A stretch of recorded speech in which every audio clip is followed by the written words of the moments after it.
নমস্কাৰ দৰ্শকসকল, স্বাগতম জনাইছোঁ। আজি ৰাতিৰ যিটো ডিনাৰ আছিলে সেইটো লৈ আহিছোঁ আপোনালোকৰ ওচৰলৈ। ৰাতি ৰুটি আৰু চব্জি খাইছিলোঁ আৰু চব্জিটোত মই মিক্স কৰি বনাইছিলোঁ লভি আৰু ৰাজমাহ লগতে আলু। কেনেকৈ বনাইছোঁ, কি বস্তুৰে মই আপোনালোকক দেখুৱাব লৈছোঁ। আপোনালোকে ভিডিঅ'টি শেষলৈকে চাই থাকিব। ইয়াতে জলকীয়া লৈছোঁ, পিঁয়াজ, বিলাহী, আলু, আদা নহৰু পেষ্ট, লং ইলাচি, তেজপাত, জালুকৰ গুড়ি এচামুচ, জিৰা গুড়ি, ধনিয়া গুড়ি আৰু হালধি গুড়ি এচামুচ লৈছোঁ। বিলাহী, জলকীয়া, পিঁয়াজ, লং ইলাচি সকলোখিনি এটা পেষ্ট বনাই ল'ম আৰু এইফালে মই বইল হ'ব দি দিলোঁ ৰাজমাহ সকলোখিনি বস্তু। পেষ্টখিনি হোৱাৰ পিছত কেৰাহীটো বহাই দিছোঁ। তাতে তেলটো গৰম হৈছে লাহে লাহে আৰু এচামুচ চেনি দিছোঁ। সেইখিনি অলপ গৰম হ'বলৈ দিম। তাৰপিছত তাতে মই তেজপাতটো দি দিম আৰু যিখিনি পেষ্ট মই বনাই থৈছিলোঁ সেই পেষ্টখিনি দি দিম ইয়াতে। কিছু সময় তাক এনেদৰে লৰাই থাকিব লাগিব, যিহেতু মোৰ পেষ্টটো বনোৱা হৈছে আৰু ফ্ৰাই হ'ব লাগিব সেই গতিকে। আৰু আপোনালোকে দেখিছে মোৰ যিটো চেনি দিছিলোঁ তাৰ বাবে মোৰ এটা অলৰেডি কি হৈছে, এটা ব্লেক কালাৰ আৰু ৰেড কালাৰৰ মিক্সনতে আহি গৈছে সংমিশ্ৰণটা। গতিকে যদি আপোনালোকে কাশ্মীৰী মিৰ্চ ব্যৱহাৰ নকৰিব নিবিচাৰে তেতিয়াহ'লে এনেকৈও আপোনালোকে কালাৰটো আনিব পাৰে, কিন্তু চেনিৰ পৰিমাণটো কেতিয়াও বেছিকৈ নিদিব। যদি আপোনালোকে চেনিটো বেছিকৈ দিয়ে তেতিয়াহ'লে কি হ'ব, চব্জিখন মিঠা হৈ যাব। গতিকে সদায় অলপ কমকৈ দিব, যাতে কালাৰো আহে কিন্তু মিঠাও নালাগে। গতিকে সেনেকুৱাকৈ দিব। তাৰপিছত এইখিনি হৈ গ'ল। হোৱাৰ পিছত মই যিখিনি মছলা ৰেডি কৰি থৈছিলোঁ এতিয়া সেইখিনি দি দিম। ইয়াতে মই হালধি গুড়ি ব্যৱহাৰ কৰিছোঁ এচামুচ, ধনিয়াৰ গুড়ি এচামুচ, জালুকৰ গুড়ি এচামুচ আৰু জিৰাৰ গুড়ি এচামুচ। এই 4টা বস্তু ব্যৱহাৰ কৰিছোঁ। কৰি গোটেইখিনিকে ভালদৰে মই লৰাই দিম। আৰু আনফালে মই কি কৰিছোঁ, আটাখিনি মঠি থৈ দিছোঁ, যিহেতু ৰাতি ৰুটি আৰু চব্জি এনেকৈ যি আছে খোৱা যাব। এই গতিকে চব্জিখন বিশেষ একো নাই, যেতিয়া আমাৰ এনেকৈ খাবলৈ মন যায় আমি এনেকৈও এটা চিম্পল ৰেচিপি কৰি খাব পাৰোঁ। অতি কম সময়তে হয়, দেখিছে আপুনি, বইল কৰিলে বেছি সময় নালাগে বাৰু বনাবলৈ।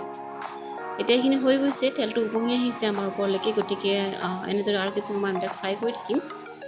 ফ্ৰাই কৰি যেতিয়া হিতলিখন লাগি যাব তেতিয়া আমি তাতে অলপ গৰম পানী দি দিম। তাৰপিছত গ্ৰেভিটো আমাৰ সুন্দৰকৈ মিলি যাব আৰু মানে মিহি হৈ যাব। এতিয়া চাব আমাৰ গ্ৰেভিটো একেবাৰে মিহি হৈ যাব, মানে পানীয়ে আৰু যিটো পিঁয়াজ, বিলাহী সকলোখিনি বস্তু মিলি গ'ল। মিলি যায় এটা খুব ধুনীয়া এটা গ্ৰেভি এটা আহি যায়। গতিকে দৰ্শকসকল আপোনালোকে বনাই চাব, ঘৰত খাই চাব, কেনেকৈ পাই মোক কমেণ্টত জনাব। লগতে মোৰ ভিডিঅ'বোৰ পাই থাকিবলৈ মোৰ চেনেল ছাবস্ক্ৰাইব কৰি থ'ব, বেল আইকনটো প্ৰেছ কৰি থাকিব, কমেণ্ট কৰিব কেনেকুৱা পাই জনাব, আৰু লগতে লাইক কৰিব এণ্ড শ্বেয়াৰ কৰিব। এতিয়া এইখিনি দেখিছে মই কোৱা ধৰণে এটা মানে গ্ৰেভিটোৱে কি ধুনীয়া হৈছে, মানে মিহি হৈ গৈছে, দেখিছেনে? গতিকে এতিয়া আমি যিখিনি ৰাজমাহ আৰু লভিয়া বইল কৰি থৈছিলোঁ সেইখিনি দি দিম। দি দিয়াৰ পিছত তাক মই ভালদৰে লৰাই থাকিম। কিন্তু ইয়াতে মই কি কৰিছোঁ, আলুখিনি এতিয়া দিয়া নাই, মই অলপ দেৰিকৈ দিম, কাৰণ এইখিনি অলপ মছলাখিনি মিলি গ'লে খাবলৈ বেছি সোৱাদ হয়। কাৰণ যিহেতু আলুখিনি বইল হৈ আছে, তাক লৰাব গ'লে ভাঙি নোহোৱা হৈ যাব। তো এনেকৈ লৰাই দিয়াৰ পিছত যেতিয়া মই মিলি গ'ল তেতিয়া মই আলুখিনি দিছোঁ আৰু গোটেইখিনিকে ভালদৰে লৰাই দিছোঁ।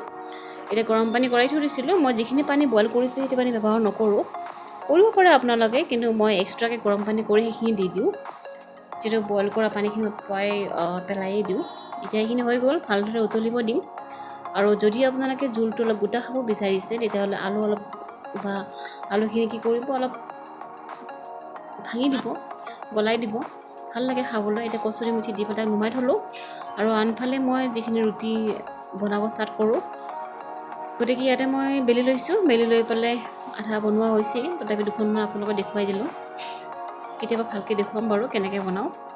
এনেকৈ আমি শুকান ৰুটি বনাই পেলাই অলপ ঘি দি ওপৰত আমি খাই দিওঁ, ভাল লাগে খাবলৈ এনেকৈ। আৰু যদি আপোনালোকে এনেকৈ খাব বিচাৰে এনেকৈ খাব পাৰে, বা তেল দি খাব পাৰে, বাট ৰাতিটো এনেকৈ খালেই ভাল। গতিকে আজি মোৰ এটা চিম্পল মোৰ ৰাতিৰ ডিনাৰটো ৰেডি আছে। আপোনালোকে চাওক কেনেকুৱা পায়, আপোনালোকে বনাই খাওক, কমেণ্টত জনাব। ইয়াতে মই ৰুটি লৈছোঁ, আচাৰ, জলকীয়া, অলপ চানা, পিঁয়াজ আৰু মোৰ চব্জিটো। গতিকে এতিয়া মই দৰ্শকসকল খাব লৈছোঁ। আপোনালোকেও ট্ৰাই কৰক, কেনেকুৱা পায় মোক কমেণ্টত জনাব। গতিকে আজিলৈকে এৰিছোঁ, পুনৰ লগ পাম আপোনালোকক এটি নতুন ৰেচিপিৰ সৈতে। মই পম্পা শৰ্মাই, ধন্যবাদ।